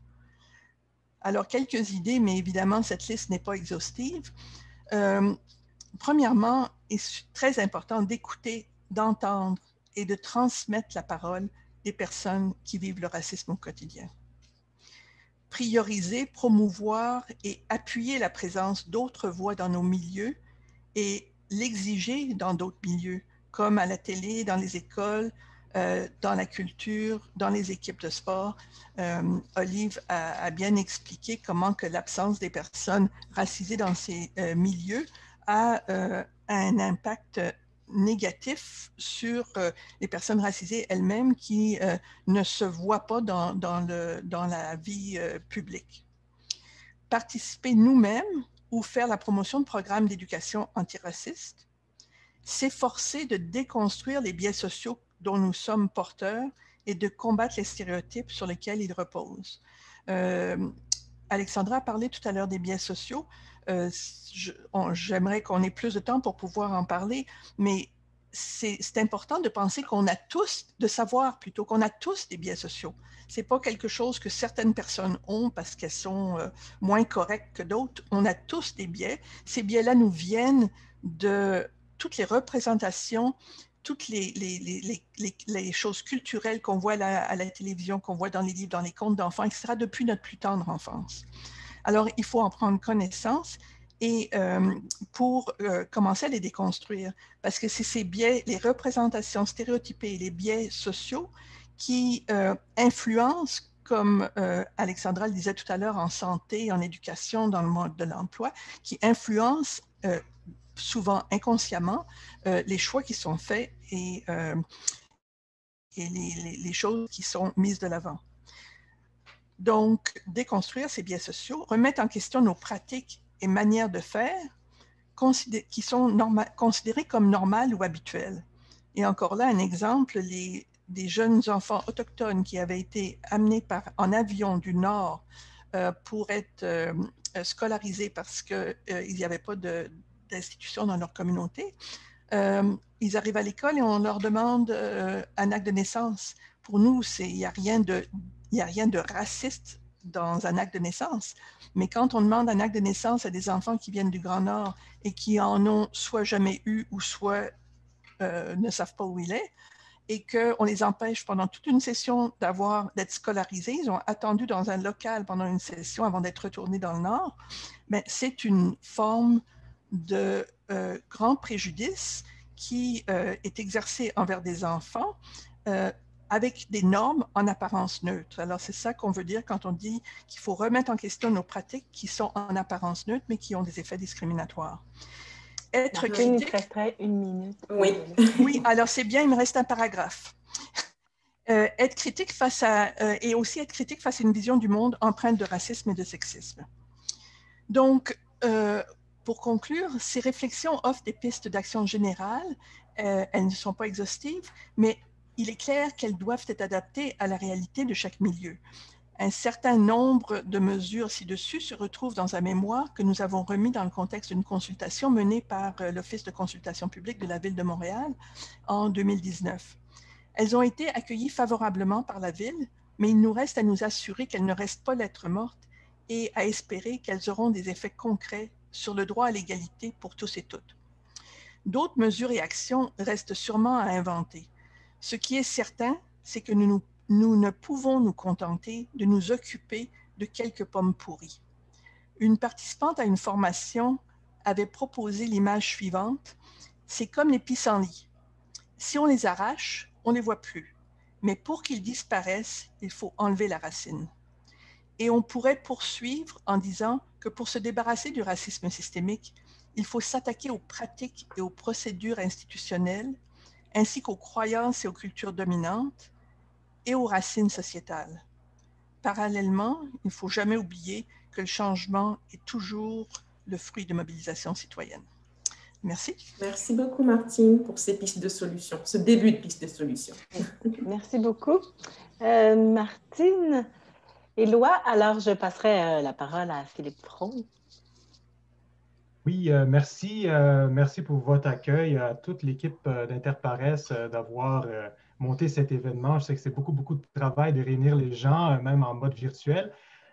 Donc, aujourd'hui, j'aimerais vous discuter bien que je ne suis pas représentant de l'Université d'Ottawa, j'y travaille quand même et j'aimerais vous partager avec vous quelques réflexions par rapport à l'université en général, par rapport aux questions de racisme systémique dans les universités, quelques petites visions individuelles et aussi quelques résistances auxquelles on fait peut-être face dans cette lutte contre le racisme systémique au niveau des universités et dans la société plus généralement. Donc, l'université en général, comme on le voit dans la presse, surtout aujourd'hui, cette semaine, ce mois-ci, fait vraiment l'objet en tant qu'institution. Elle est quand même très critiquée de nos jours. Parce qu'il y a une certaine perception que les universités sont aujourd'hui des espaces fermés de censure, de pensée unique. Donc, je constate véritablement un décalage entre 3 facteurs. Donc, le premier, c'est cette perception-là, justement, de l'extérieur qui voit l'université d'aujourd'hui comme un espace de fermeture, justement à cause de ces différents efforts contre le racisme systémique qui œuvrent au sein des universités. Deuxièmement, il y a une vision à l'intérieur de l'université, qui est justement l'expérience des étudiantes et étudiants racisés qui nous disent qu'ils font face à certaines expériences qui seraient justement qu'on appellerait du racisme systémique. Et troisièmement, c'est le décalage entre ces 3 éléments-là. Le troisième est l'idéal auquel on aspire, qui est justement faire de l'université un espace de débat entre égaux où il y a une certaine ouverture d'esprit. Et cette ouverture d'esprit-là, justement, passe par une confrontation frontale avec le racisme systémique. Donc, en réalité, je reprends un peu les mots de notre recteur Jacques Frémont qui parle de l'université comme une forme de microcosme du Canada. Donc, je sais que ce n'est pas correct à 100%. Les universités sont quand même distinctes d'une certaine façon, ne sont pas toujours représentatives de la société plus largement, mais les différentes formes de débat sociétal sur la question du racisme systémique sont justement reflétées dans les différentes prises de position même au sein de l'université elle-même. Donc, qu'est-ce qu'il y a comme racisme systémique dans les universités? Donc, oui, il existe. Et oui, il y a une reconnaissance au sein, certainement, de l'Université d'Ottawa de l'existence de ce racisme systémique-là, certainement au niveau central à l'université. Donc, à quoi ça ressemble? On peut voir certains incidents juste dans les 12 derniers mois. On a le fameux mot en haine de septembre 2020, mais on a aussi plusieurs incidents qui ont été moins médiatisés, mais qui ont quand même eu des impacts assez importants sur les membres de la communauté, les communautés racisées à l'université, mais la communauté plus généralement, surtout par exemple par rapport aux activités du service de la protection de l'université. Donc, on a une certaine réticence au sein de certaines communautés à l'université par rapport à cette institution-là au sein de l'université. Donc, l'enjeu au sein de l'Université d'Ottawa n'est pas nécessairement toujours autour de cette question de la reconnaissance du racisme systémique. Il y a une grande partie du débat qui est entre personnes qui reconnaissent l'existence de ce racisme systémique-là, qu'est-ce qu'on fait? Donc, il y a une différence vraiment de mobilisation, de méthode, de degré de radicalisme par rapport à la destination finale. Mais il me semble que pour une grande majorité, je dirais que la destination finale est quand même, on s'entend là-dessus. Du point de vue organisationnel aussi, je vous dresse un petit portrait des différentes forces, des différentes parties prenantes peut-être au sein de l'université. Il y a des groupes étudiants. Bon, il y a toujours l'enjeu de représentativité. On ne sait jamais à quel point les représentants étudiants représentent véritablement le corps étudiant en général, mais il y a quand même cet aspect-là du débat. Il y a aussi des formes d'action qui sont liées aux instances syndicales. Donc, par exemple, on a un caucus BIPOC au sein de l'Association de professeurs de l'Université d'Ottawa. Donc, il y a des liens qui sont tissés de temps en temps entre ces différentes formes d'action et de pression-là au sein de l'université et qui reflètent quand même les différentes forces et les formes de pression qui existent en dehors de l'université aussi. Mais il y a quand même de vives différences dans ces différents groupes-là par rapport aux approches à prendre. Donc, par exemple, est-ce qu'on devrait collaborer de façon étroite avec les initiatives du recteur par rapport à l'antiracisme ou est-ce que c'est juste une tactique pour ralentir les discussions? Donc, il y a quand même ces débats-là qui se passent au sein de l'université qui reflètent beaucoup aussi la façon dont on souhaite confronter ce problème-là en dehors de l'université. Du point de vue individuel, bon, j'avais fait quelques petites déclarations dans les médias en octobre autour de cette question-là du mot en haine, justement parce que je ne voyais pas, ma perspective n'était pas vraiment représentée selon moi dans les différentes instances et dans les deux côtés du débat qui existaient par rapport à cette question-là de liberté académique, etc., etc. Donc, je n'ai pas signé de lettres collectives qui ont paru à ce moment-là. J'ai préféré faire une stratégie un peu individuelle, pas nécessairement individualiste, mais c'était ma façon de chercher un juste milieu dans ce débat-là. Donc, selon moi, cette affaire-là, justement, du mot en haine à l'université ne se prêtait pas vraiment bien à des analyses simplistes, parce qu'il y avait beaucoup d'enjeux qui étaient liés aux questions dont on a parlé aujourd'hui de sous-entendus, de perceptions liées aux questions de racisation, etc., etc. Mais il y a aussi des enjeux de relations de travail qui faisaient partie de ça et la façon dont l'administration centrale a géré cet événement-là. Donc, ça n'a pas nécessairement fait l'unanimité, même parmi les personnes qui étaient très frustrées et très choquées par l'événement, justement, de septembre 2020. Donc, moi, personnellement, j'aimerais ne pas avoir à parler de racisme. C'est vraiment c'est vraiment, je suis pas très, c'est pas ça qui m'excite tous les matins d'avoir à parler à CBC ou Radio-Canada par rapport à ces questions-là. Mais j'aime participer à des discussions comme celle-ci, justement, parce qu'il faut on a un devoir de sensibilisation et on a aussi un devoir, c'est ça que je considère le mien par rapport aux étudiants et étudiantes noirs et racisés à l'université qui nous font part, justement, d'expériences qui sont très souvent, qui relèvent justement de cette question-là de racisme quotidien, que ce soit dans les groupes de discussion, dans les cours ou dans leurs interactions avec leurs pairs. Donc, malgré tout ça, malgré un certain degré de consensus qui existe au niveau de l'université, au niveau de la communauté universitaire, peut-être que j'abuse du mot consensus, mais il y a certainement beaucoup de discussions là-dessus. Mais il y a beaucoup de résistance par rapport à ça. Je constate ça dans certaines discussions avec des collègues un peu partout à l'université. Souvent, la résistance, ce n'est pas une résistance qui est une résistance à la reconnaissance du racisme ou quoi que ce soit. C'est par rapport il y a une certaine crainte d'une pente glissante. Ça ne veut pas dire que je la partage, mais dans mes échanges avec certaines personnes là-dessus, c'est souvent, on a une certaine sympathie par rapport à la question du racisme systémique, mais la crainte des méthodes qui sont utilisées par rapport à ça. Donc, il y a certains collègues un peu partout à l'université qui sont un peu mal à l'aise avec ces discussions-là parce que je crois qu'il y a une certaine crainte de ne pas être en mesure de capter l'évolution du débat au niveau social et de se retrouver du mauvais côté de ce débat-là, sans le savoir. Mais il y a aussi d'autres critiques qui sont peut-être moins, qu'on comprend un peu moins facilement. Donc, les critiques par rapport à ce qu'on appelle le wokisme, le mouvement woke. Ça, souvent, ce mot-là, maintenant, s'il y a un mot à bannir avec le mot en N, c'est maintenant le mot en W aussi, parce que celui-ci, vraiment, ça retrouve un terreau fertile chez certains, mais ça me met mal à l'aise par rapport au mépris qui vient souvent avec ce mot-là, le mouvement woke ou le wokisme. Donc ça, c'est difficile de trouver un juste milieu avec cette forme de débat-là. Donc, juste pour finir, la question de la liberté académique. On entend beaucoup parler de ça et je trouve ça très intéressant qu'on ait une université en Ontario, mais que c'est souvent le premier ministre du Québec qui parle de nous, beaucoup plus que le premier ministre de l'Ontario.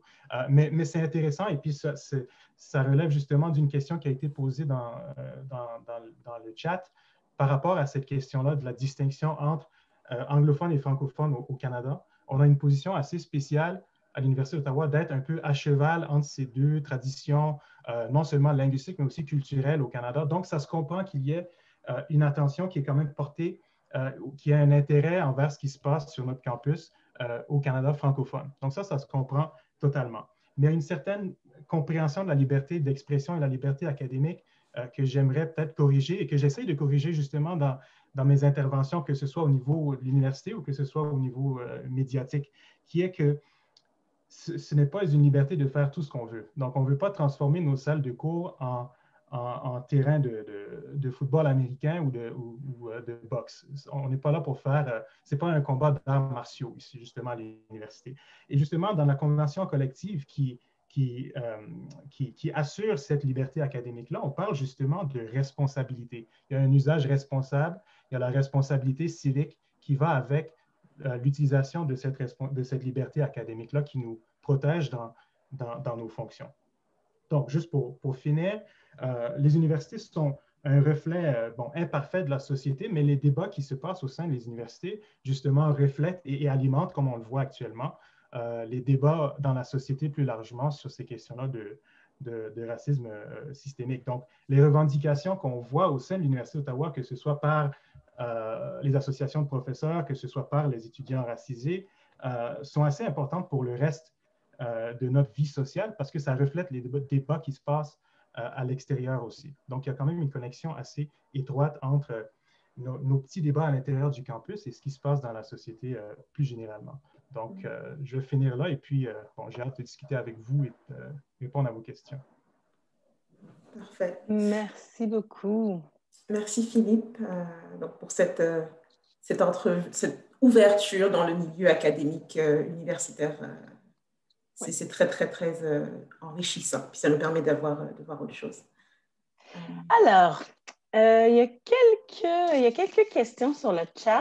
Je vais laisser venir quelques-unes, mais j'aimerais quand même poser deux questions à nos panélistes, donc à Martine, à Philippe et à Olive. La première, vous pouvez choisir selon votre humeur, mais la première est la suivante, c'est l'objectif de lutter contre le racisme systémique semble assez partagé, consensuel, jusqu'à un certain point. En tout cas, dans vos organisations, c'est assez clair. Mais le chemin pour y mener semble un peu plus complexe. J'aimerais savoir, d'après vous, quel est le plus grand obstacle que vous y voyez en ce moment? Donc, ce n'est pas une question simple parce que, justement, la situation est compliquée. Il y a plusieurs enjeux. Mais si vous pourriez identifier un des fils qu'il faudrait tirer pour commencer, du moins, à dénouer cette situation. Et la deuxième question est la suivante. Dans les débats sur le racisme systémique, On parle beaucoup de représentativité, ce qui est absolument essentiel, je le crois. Je fais mon petit éditorial. Mais en même temps, représentativité n'est pas nécessairement égale à changement des rapports de pouvoir.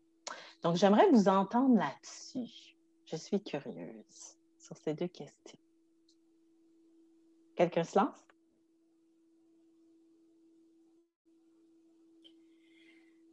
Je peux me lancer. Surtout pour la première question. Je pense que suite à ce que Leader Paul fait, suite à la réalité de ce que c'est sa mission, de justement négocier, discuter, convaincre, sensibiliser les dirigeants et les hommes politiques et les femmes politiques et les gens qui ont le pouvoir de changer le système, parce que nous parlons ici de système. La difficulté, c'est quand on fait face justement à un gouvernement qui ne reconnaît pas le problème. Alors, ça, c'est un obstacle majeur pour nous parce qu'on se dit, et d'ailleurs aussi, j'imagine pour les autres, parce qu'on se dit comment négocier avec nos responsables, nos élus qui gouvernent pour tous quand leur façon de voir, leur façon de présenter les choses montre que finalement, ils gouvernent pour une partie. Ça devient extrêmement difficile donc, parce qu'on doit, je ne sais même pas si le mot est convaincre, parce qu'on n'est pas des politiciens, on est apolitique, mais en même temps, nous faisons face à des gens qui jouent la politique électoraliste. Ça devient extrêmement difficile et ça devient extrêmement triste pour nous parce qu'on se dit, quand un gouvernement est voté, il n'est jamais voté à 100%, vous le savez tout le monde. Il est voté par une partie. Mais les attentes sont toujours que, peu importe le chiffre qui a voté pour ton gouvernement, on gouverne pour toute la société. Alors, pour nous, changer les lois, changer les politiques, les adapter, vraiment les adapter à la réalité d'aujourd'hui, c'est le minimum. Ce n'est pas une exigence compliquée parce qu'on ne peut pas gouverner à l'extérieur d'une province, on ne peut pas gouverner à l'extérieur d'un pays. Donc, ça devient extrêmement compliqué pour nous, mais nous ne lâchons pas, nous ne lâchons jamais, nous continuons et nous continuons le discours, nous continuons la sensibilisation et nous mobilisons les membres des communautés noires, aussi les alliés, tout le monde, toute la société. Et moi, je parle souvent du vivre ensemble. Le vivre ensemble, ça se construit. Ce n'est pas quelque chose qui tombe du ciel. Si on ne le construit pas, il n'y en aura pas. Et nous allons tous perdre si nous ne construisons pas cette façon de bien vivre ensemble. Alors, je pourrais répondre à la première question en disant que notre difficulté, c'est justement de faire face à ces gens-là qui ne reconnaissent pas, parce que pour nous, nous pensons qu'avant de changer quoi que ce soit, il faut d'abord reconnaître, deuxièmement, changer le discours, et troisièmement, mettre une action en place. Donc, si on n'a pas reconnu, je ne sais pas comment on peut avancer. Merci beaucoup. Martine? Oui, ben, je peux me lancer sur la deuxième question, la question de, on sait que représentativité ne veut pas nécessairement dire changement de pouvoir. Je pense, c'est vrai ce que tu dis, mais je pense que en commençant à être présent dans des lieux publics, des lieux où il y a plus de visibilité, dans un premier temps, ça ne change pas nécessairement la question du pouvoir. Dans certains CA, on parlait, quand je pense à la question des femmes, on parlait de la femme de service. Et j'imagine qu'on peut avoir, dans un premier temps, des personnes racisées de service, mais en même temps, le fait d'être présent dans ces lieux-là change, a une influence sur les biais et sur les stéréotypes et commence à nous habituer à voir des personnes qui sont des personnes racisées qui sont dans ces postes-là. Donc, ça ouvre plus de possibilités pour les jeunes qui commencent à s'identifier à la possibilité qu'eux soient dans ces lieux-là. Ça change quelque chose au niveau des personnes racisées elles-mêmes, surtout des jeunes, et ça change quelque chose au niveau de la perception de tout le monde, de qui peut être où et qui donc peut... Et éventuellement, je pense que ça change quelque chose au rapport de pouvoir. Et c'est important de revenir sur la question du racisme de pouvoir, sur la question des relations de pouvoir, parce que c'est vraiment ça qui nous aide à comprendre ce qu'est le racisme qui différencie le racisme simplement des divergences, des conflits, parce qu'il peut y en avoir toutes sortes socialement, et c'est très différent de relations de pouvoir qui sont à la base du racisme. Merci Martine. Philippe, je ne sais pas si tu as envie de répondre à une de ces deux questions avant de passer à la suivante. Oui, la question d'obstacle est très intéressante. Je trouve que de mon expérience personnelle, je pense qu'un des obstacles, c'est vraiment la capacité de débattre. Est-ce qu'on peut vraiment s'entendre, même si on ne peut pas convaincre, mais au moins s'entendre sur un certain terrain commun sur ces questions-là. Donc, même dans un petit coin de la société où on parle toute la journée, comme dans les universités, souvent c'est difficile quand même de se rejoindre et de discuter de ces enjeux-là. Donc, la question de la reconnaissance, je pense que c'est aussi, il faut une certaine confiance par rapport aux intentions de l'autre. Une fois que la confiance disparaît, ça devient très difficile ensuite de parler de questions de démanteler des systèmes quand on ne fait pas confiance les personnes du système ne font pas confiance à celles qui veulent le démanteler. Donc, c'est aussi très difficile de trouver un terrain d'entente par rapport à ces questions-là. Deuxièmement, par rapport à l'enjeu de représentation, quand je vois justement, il y a eu un sit-in d'étudiants et étudiantes noirs au pavillon Tabaret, donc où est le bureau du recteur de l'Université d'Ottawa, et ils avaient certaines demandes par rapport, ils voulaient se réunir avec les dirigeantes et dirigeants de l'université, mais ils avaient certaines demandes, notamment par rapport à l'embauche de plus de professeurs noirs.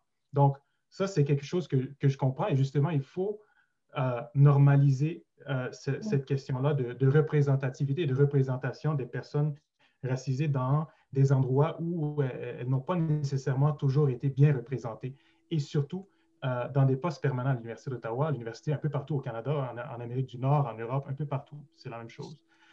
Mais il y a aussi la question de représentation qui est quand même intersectionnelle aussi. Donc, moi, je dirais que ce n'est pas nécessairement 4 ou 5 professeurs noirs de plus qui vont me mettre à l'aise dans mon travail. Donc, ça facilite les choses un peu, mais il y a aussi des enjeux il y a d'autres similarités qui sont assez importantes dont il faut tenir compte. Par exemple, des similarités de classe. Donc, quand on regarde, j'ai beaucoup de similarités avec mes collègues par rapport à nos origines, à nos façons de parler, à nos positions socio-économiques, etc., etc. Donc, les enjeux de personnes racisées, de représentation ne sont qu'une partie de la représentation qu'il faut au niveau au niveau des universités et de la société plus largement. Merci, c'est très intéressant cette question d'intersectionnalité, évidemment, parce qu'on se rend compte que il y a peu de personnes racisées dans les universités, par exemple, mais si on compte les personnes racisées femmes ou qui ont un handicap ou qui font partie des minorités sexuelles, il y a d'autres obstacles, ça ne vit pas tout seul, le racisme, en fait. Une question qui s'adresserait à tous les panélistes. Je te laisserai peut-être continuer sur ta lancée, Philippe, si tu le veux bien. Comme pour les femmes, faudrait-il songer à imposer des quotas pour assurer une meilleure représentation des personnes noires dans des postes de responsabilité au Québec et au Canada? Alors, mesdames et messieurs. Mon micro a été réactivé, donc je commence. Bon, pour moi, les quotas, ça marche. C'est comme l'exemple que Martine avait évoqué plus tôt dans le livre de Rennie et Lodge, justement, par rapport à la liste courte. de certaines façons, ça marche. Ça a marché pour la représentation, pour l'égalité entre des genres. Donc, c'est quelque chose à quoi il faut penser, mais ce n'est pas la seule et unique solution. Donc, si je pense par exemple au recrutement de profs noirs, on peut avoir des quotas, mais il faut aussi penser un peu plus tôt à encourager les étudiantes et étudiants noirs à faire des maîtrises, à faire des doctorats pour qu'ils se retrouvent dans des positions pour pouvoir bien se positionner sur le marché du travail. Donc, le quota n'est qu'une solution, c'est une solution un peu simple, efficace, mais qui ne peut pas être la seule solution qu'on applique sur le marché du travail en général. Merci, Martine et Olive, là-dessus. Mais moi, j'ajouterais juste que les quotas, à mon avis, c'est peut-être comme une deuxième étape. C'est-à-dire que la première étape, c'est d'avoir des politiques de promotion, d'inclusion sur les listes, d'avoir des manières systématiques de sortir du milieu, de prendre toutes sortes de mesures, autrement dit, pour qu'il y ait aller chercher des personnes, pour avoir des personnes qui appliquent pour les postes. Parce que si on commence par les quotas, mais qu'on n'a pas de personnes qui appliquent, ce qui arrive, c'est que les entreprises ou les personnes en position disent « Ah, ben il n'y a personne qui a appliqué ». Alors, je pense qu'il faut commencer par les mesures inclusives, changer nos approches, sortir de nos milieux, sortir du Boys Club et éventuellement viser des quotas, oui. Et puis, quand Philippe disait que ça vaut rien tout seul, je suis absolument d'accord avec lui. En fait, il n'y a aucune des mesures dont on a parlé, d'après moi, qui fonctionne tout seul. Parce que c'est pour ça qu'on dit que c'est systémique. C'est-à-dire qu'il y a des influences, il y a des biais implicites, il y a des représentations, il y a des stéréotypes, et tout ça contribue à faire en sorte que les personnes n'ont pas accès, sont exclues, n'ont pas accès à l'éducation, où il y a un biais implicite qui fait en sorte qu'on pense que pour aller à l'université, c'est surtout des personnes qui ont la tête de l'emploi, c'est des personnes blanches, complet cravate préférablement, alors que la personne racisée, la tête de l'emploi, c'est soit la musique ou l'entretien ou les services.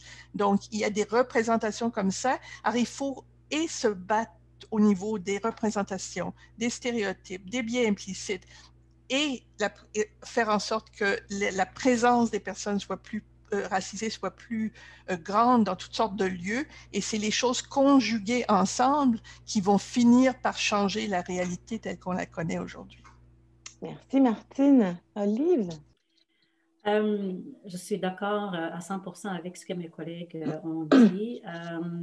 Je vais, moi, illustrer ce que je vais dire, et surtout ce que Leader Paul dit souvent, c'est que la représentativité dans les places de prise de décision et dans le pouvoir, il faut absolument avoir des quotas, parce qu'il n'y a pas une autre façon de faire dans ce domaine-là, de prise de décision. Et c'est surtout comme ça que les femmes y sont arrivées aussi. Pensons à un bel exemple, ce que ça a fait pour 8 ans, la présence d'Obama à la présidence. Vous savez, Obama, c'est un président élu comme tous les présidents. Mais vous pouvez vous imaginer ce que ça a fait au monde. Ce n'est pas seulement aux États-Unis. Ce que ça a fait au monde, c'est la force du symbole. Et pour nous, la gouvernance, c'est symbolique aussi. C'est-à-dire que si des jeunes enfants vont à l'école et qu'ils sont toujours punis par une personne qui ne les ressemble pas ou par des personnes qui ne les ressemblent pas, vous pensez qu'à la longue, ces jeunes-là vont se sentir comment? Ils vont toujours se sentir justement leur confiance en eux, sentir qu'il y a toujours quelqu'un qui les punisse. Ça, c'est un exemple très simple. Mais prenons les exemples dans les fonctions publiques. Si il n'y a pas de sous-ministre qui ressemble aux employés qui sont là, s'il n'y a pas de sous-ministre adjoint, s'il n'y a pas de directeur général qui ressemble aux employés, comment voulez-vous que les gestionnaires intermédiaires qui embauchent vont penser à « oh, on peut embaucher les personnes qui ne nous ressemblent pas ». Le biais inconscient, quand on parle de biais inconscient, que je pense c'est Alexandra qui disait que nous l'avons tous, ou Martine, Oui, nous l'avons tous. Nous avons toujours tendance à aller chercher les personnes qui nous ressemblent. Alors, si on n'a pas de symbole qui est dans la prise de décision, qui nous dit, regarde, il y a aussi des personnes qui ont ces capacités-là, qui nous permettent de reconnaître les capacités de tout le monde. Imaginez le Parlement, si le Parlement, il y avait des gens qui se ressemblent tous. Aujourd'hui, le Parlement, c'est un peu plus diversifié. Mais les assemblées nationales à travers le Canada ne le sont pas encore. Alors, tant et aussi longtemps qu'on n'est pas diversifié, les lois et les politiques seront votées par des gens qui pensent de la même façon et qui voient les mêmes façons de faire les choses, et ça ne sera pas ouvert. Donc, la force de la représentativité, la force des quotas, c'est là où ça devient important, et je pense que ça a beaucoup, beaucoup fait avancer la cause des femmes. Et aujourd'hui, on parle de parité. On ne discute plus sur ce concept-là. C'est déjà accepté. Et c'est parti de ce côté-là au niveau des quotas, au niveau de représentativité. C'est un concept extrêmement important pour Leaderpol.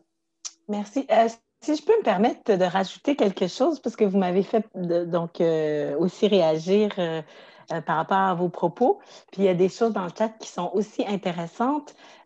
Donc, évidemment, les quotas, comme vous l'avez bien dit, c'est une des pièces importantes, mais il faut aussi réfléchir à l'arrivée, c'est-à-dire si on a des quotas et que les personnes arrivent dans des environnements hostiles ou non préparés, ça n'aide pas non plus. Donc, il faut aussi combiner ces deux choses-là.